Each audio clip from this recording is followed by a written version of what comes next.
Hey YouTube, this is Justin, aka Demonic Sweaters, and today I'm finally doing my second part of my beginner drum lesson.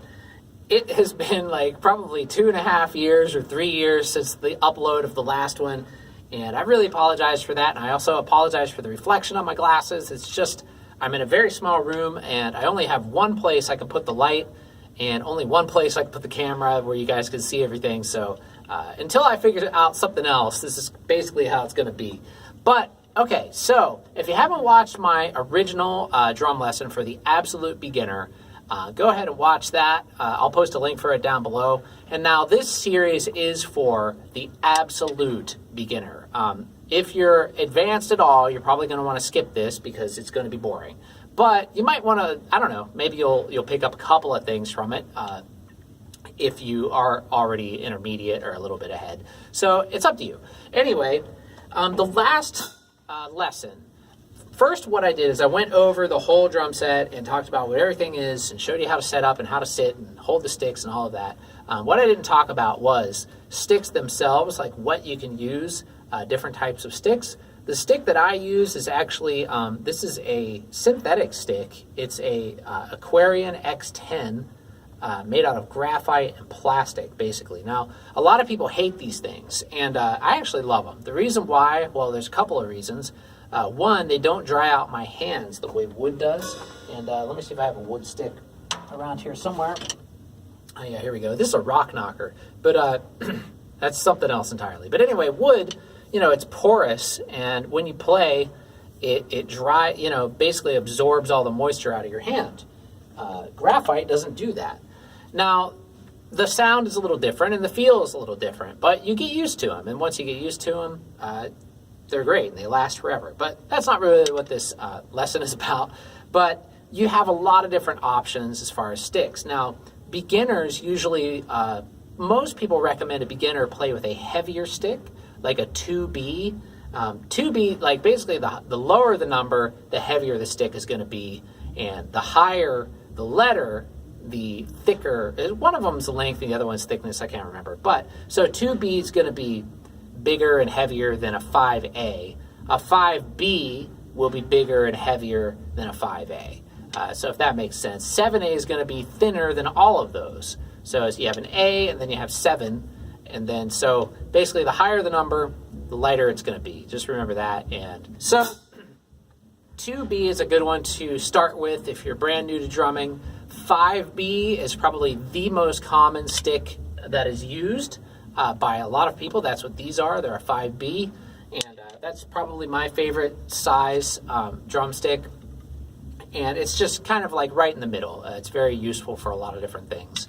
Now, there's a lot of crazy sticks out there these days that are like signature models and all that stuff, and that makes it really hard to figure out what those things even are. So I recommend just stay away from all signature model drumsticks. I just think that they're silly, and it's just a way to market things and to try to sell sticks that it's just a stick. I mean, you can buy, you know, any stick by a brand name that's going to be the same quality just about.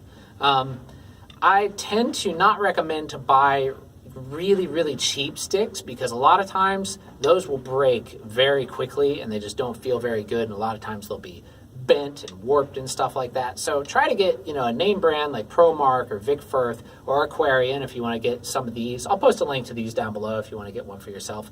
I really like these because, you know, you can buy one pair and it'll last you for years, whereas like a wooden stick, it'll last you, you know, a couple months and it'll break. But these things last forever.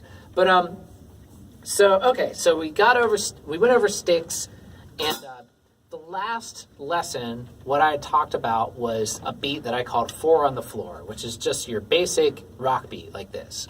And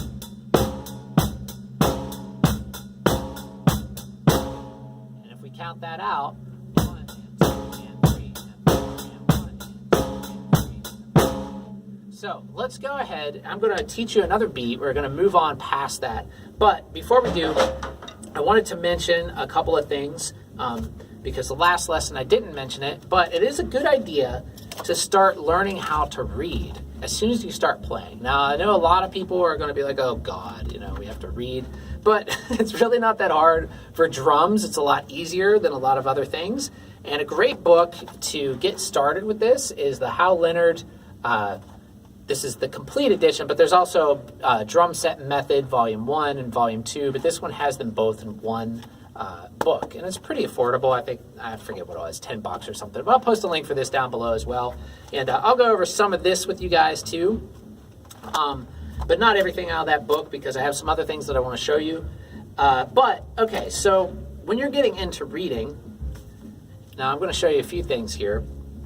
Another thing that I like to use is technology. And I already posted a video a little while ago about a music composition program called Maestro that I like a lot, or app rather. But then here's another one that is called Drum Score. And this one is really cool. This is a great way, let me open it up here. Okay, so this is a score that I made of just some basic rock beats on here.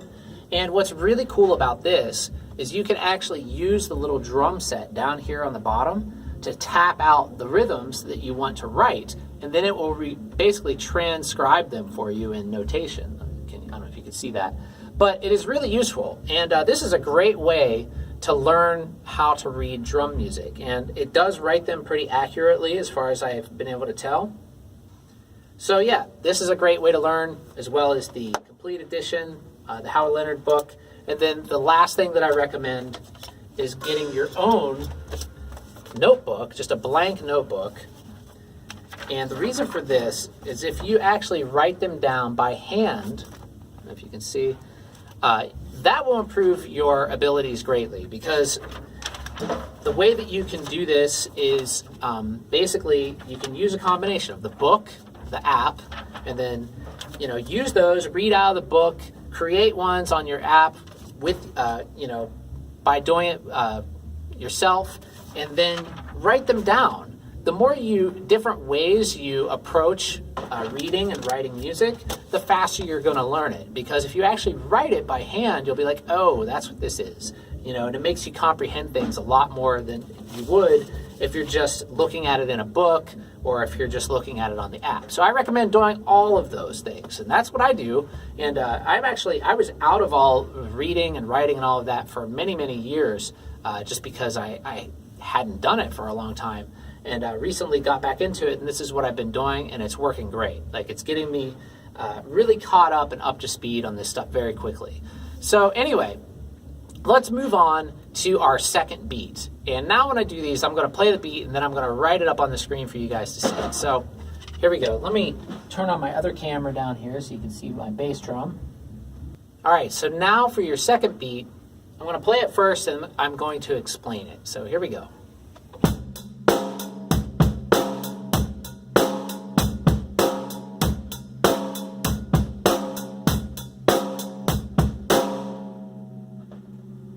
All right, so like 4 on the floor, this beat has 8th notes on the hi-hat.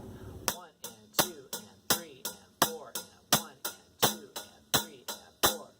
And just like 4 on the floor, the snare drum is on 2 and 4, so we have 1 and 2 and 3 and 4 and 1 and 2 3 and 4. Now the difference here between this and 4 on the floor is 4 on the floor you were doing the bass drum on every single beat, so it was 1, 2, 3, 4. But on this beat, which is just a basic rock beat, it's going to be on the 1 and the 3 and. So count it like this. 1 and 2 and 3 and 4 and 1 and 2 and 3 and 4 and 1 and 2 and 3 and 4.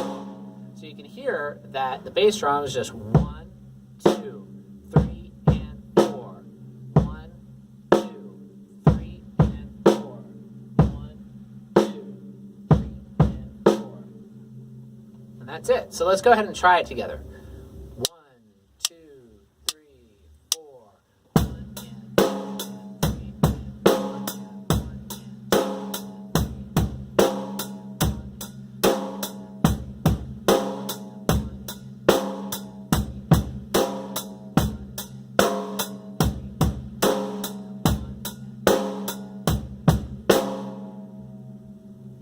Okay, so now you have 2 beats. You have 4 on the floor and you have your basic rock beat.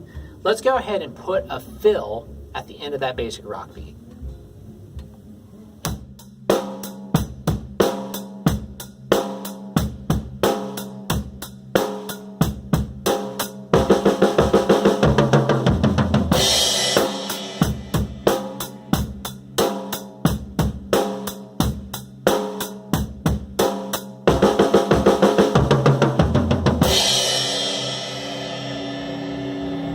Okay, so you might be like, whoa, hold on. But it's not that big a deal. All we're doing now is we've moved up from 8th notes to 16th notes, and this is just for the fill. So the way that we count 16th notes very slowly is 1E and 2E and 3E and 4E and 1E and 2E and 3E and 4E. And so the fill, now if you had 2 rack toms up here, I only have 1. So I have to space my fill a little bit differently than some people would. But the way I'm doing this is I'm doing 1 and 2 on the snare, and then 3 on the rack tom and 4 on the floor tom. So what I mean by that is this: 1E and 2E and 3E and 4E and crash. Now the end of the fill is going to be the 1 of the next measure. So the 1 of the next measure, usually a fill is going to end with a crash cymbal on that 1. So like this. Oh, sorry, the last time I did. Oh no, that's what I did. Okay. So that's basically it. So if we slow this way down, and you'll see it up on the screen written, here's how it's going to go.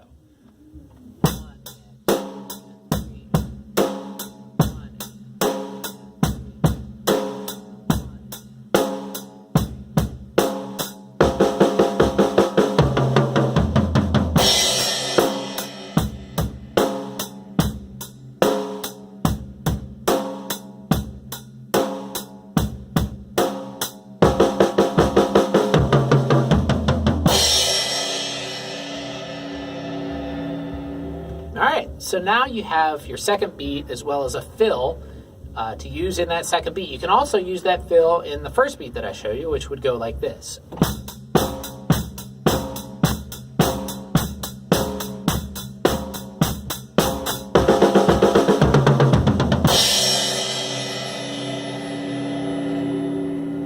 All right, that's all for today's lesson, and hopefully you guys liked it. If you did, let me know. Click like and subscribe. Click the bell icon. Be sure to check out my Patreon or click any of the links if you can. It's just patreon.com/demonicsweaters. If you can click any of my links, that helps me out a lot. And thank you guys for watching, and have a great week.